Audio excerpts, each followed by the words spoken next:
So listener email, this came from a conversation that I was having with a friend, a guy that I have a lot of respect for, on Facebook.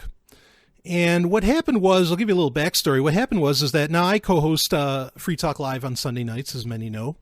And I made some comments that that one person in particular felt didn't sound very liberty oriented. And he went on to say on the Free Talk Live Facebook page, Brian Sovryn is not a voluntarist. And so I went on to say that, okay, fine. Don't call me a voluntarist.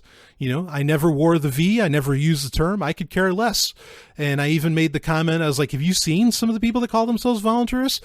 No, thanks. I'm just as happy not to be associated with these people.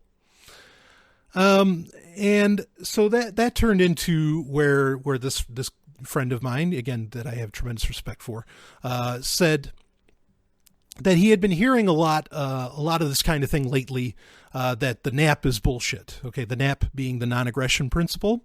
Okay. And I agree with that. He was probably referencing me saying that, because I don't know a whole lot of other people that come out and say that the NAP is nonsense.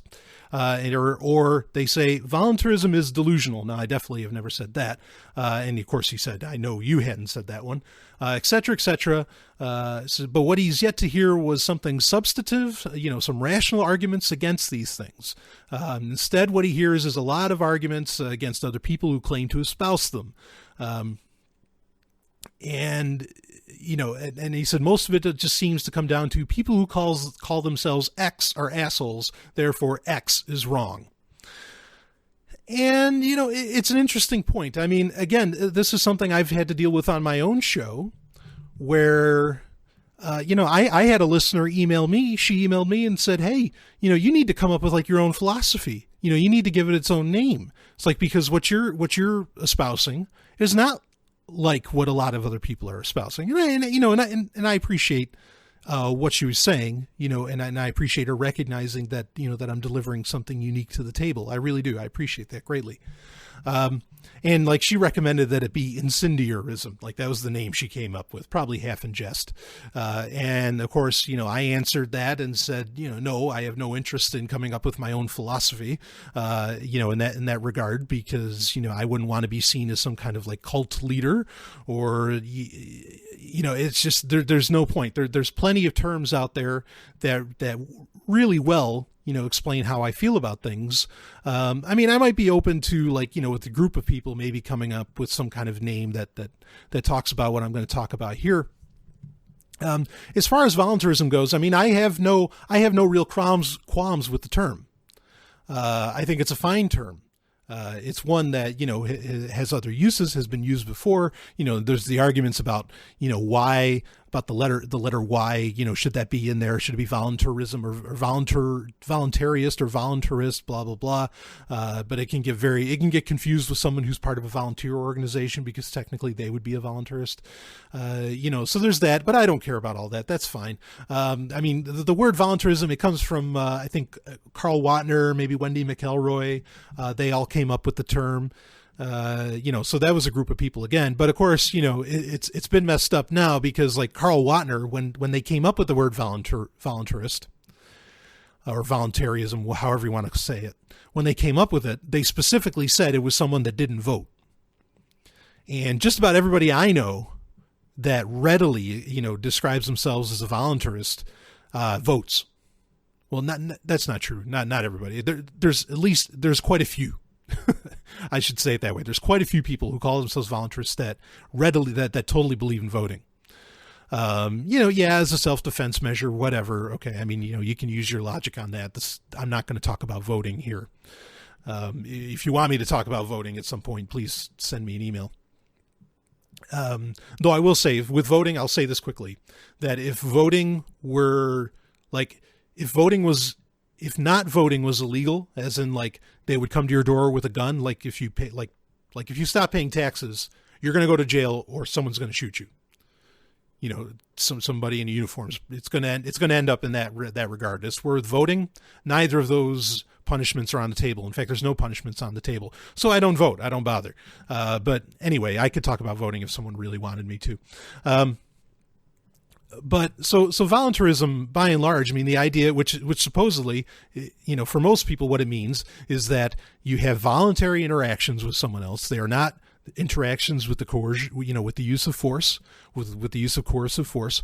All of that, I think that's all fine and dandy. That's okay. And generally voluntarists are, anarchists in that they don't believe that there should be a government, or at least if there is a government, it should be one that you should be able to opt out of, while still living in the same landmass or in the same area, whatever. So I have no problem with that definition. Like I said, and the person that I was having this conversation with, he recognizes that I've never said voluntarism was delusional, but I don't mind not being associated with that. Because in a lot of ways it doesn't go far enough for me, because again, a lot of people that say voluntarism, does say that, well, it's okay to vote, or, well, they do want some form of government or things like that. So that's okay. I don't mind not being associated with voluntarists or that word. But if you want to consider yourself one, I have no problem with that, and I don't hold it against you. Okay. When I made the comment about, have you seen some of the people that espouse voluntarism, I was more talking about the guy who said I'm not one and yet calls himself a voluntarist, because this guy is just this epic troll, who I feel very bad for, because I don't think he has much of a life, and he has a lot of bark and zero bite. So anyway, but now to the point that where this friend's point was accurate, was that, is the NAP bullshit? Yes, I think it is. I think the NAP is positively worthless for a lot of reasons. And that's what I'm going to talk about now. The NAP, the non-aggression principle, is essentially the idea that you cannot initiate force. Okay, that's it. The NAP is you cannot initiate force. Now, it is the hard and fast rule that pretty much any anarchist, libertarian, voluntarist, whatever, lives by, is that you can't initiate force. And with that in mind, that allows for something that I consider that I will never do, and that I consider, for lack of a better word, immoral, is the taking of another person's life. The NAP allows for that. Okay. So just on that ground alone, I think the NAP is junk. Okay. Now you don't have to agree with me on that. I'm aware most people feel that it's okay to take another human being's life. I don't think so. I've talked in the past about why that is. Okay. But really, and a couple of these points I'm going to make, I'm not going to take complete credit for. Okay. Because someone else said them first, and I think they're really, really great points.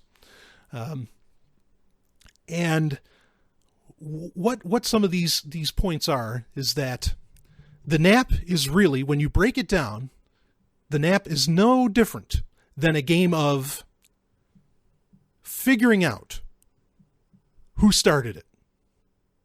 That's all it is. It's two people. The NAP is two people bickering, saying, he started it.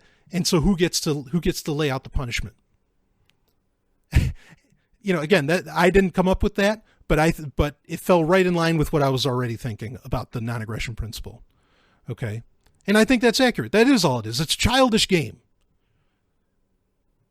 Positively childish. And I'm open. Please, you can email me, sovryn.tech@riseup.net. Please get in touch with me. Talk to me about this. Tell me how I'm wrong. Okay. That's your,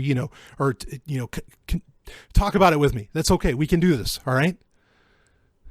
But this falls in line. The idea of the NAP automatically assumes that there are such things as rights. Now, I've hinted at that before on this show, where I don't think that this whole idea of natural rights, non-existent. Where do these rights come from? Show me the science. Lay it out for me, the science of where exactly, okay, if existence exists, show me the science where natural rights exist. No, all this stuff comes from religions that most people don't even have an understanding of the origins of where those religions came from in the first place. So how could they possibly lay out any kind of morality from said religions? Okay, I think natural rights are absolute crap, just like the NAP. All rights are an excuse to punish. That's all rights are, in my opinion. It just like the NAP. It's a game of who started it. He started it. Go get him, mommy. It's a childish game. Really, I think that's right. Rights are just looking for someone to have done wrong. And you know what? Most people will, if someone wants to pick a fight, they're going to pick it, and they're going to figure out a way to do it no matter what. If someone wants something done, they're going to, rights be damned. They're going to twist and do mental gymnastics to get their way either way. Self-interest is all there is. There are no rights. Okay, and to lay out rights is somehow universally applicable to everybody. Again, is just an excuse to punish. It's a system designed for punishment. This whole thing, everything that libertarianism is supposedly based on, natural rights and the non-aggression principle, is all designed to punish another human being. And we're going to stop that right now. It needs to stop. We need to stop punishing each other over things. We need to grow the fuck up as a species. Stop hurting each other and stop trying to dominate each other all the time. It's going to take time to grow to that. But if we don't, let the cockroaches have the earth already. Let the whole sun go cold, because we haven't earned the right. If there are rights, we certainly haven't earned them to even exist. If everything we do is based upon the idea that someone's wrong. So yeah, I think the nap is bullshit. And that's why.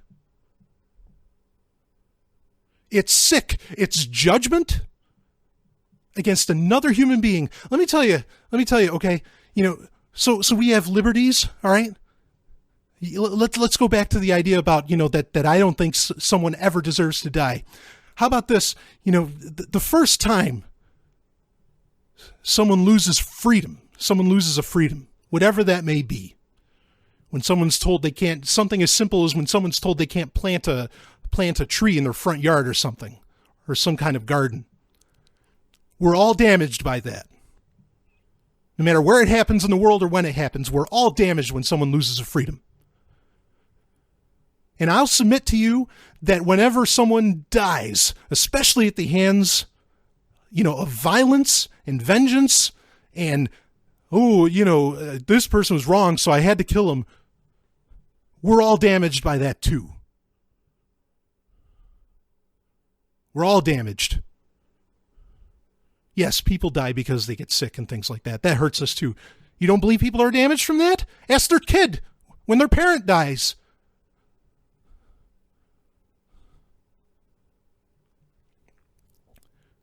All of it, so much.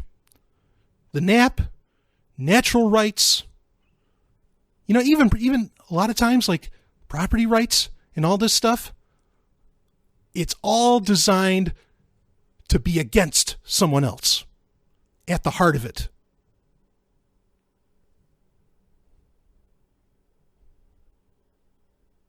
Even things, honestly, I think things like monogamy, monogamy is, and marriage, that's just saying someone else belongs to you.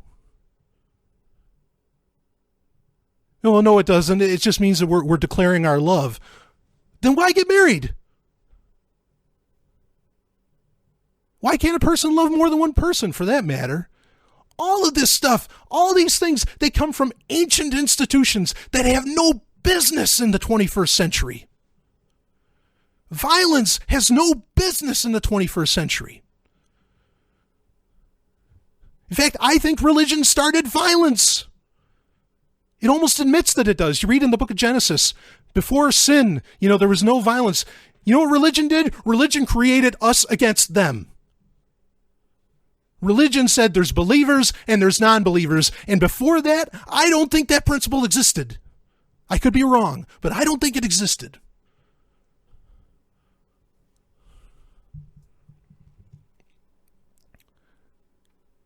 Anyway, there's my thoughts on the nap. Volunteerism, really, it's, if you consider yourself a volunteerist, fine. That's okay. I would like to come up perhaps with another term. Incendiarism is not the one that I would like.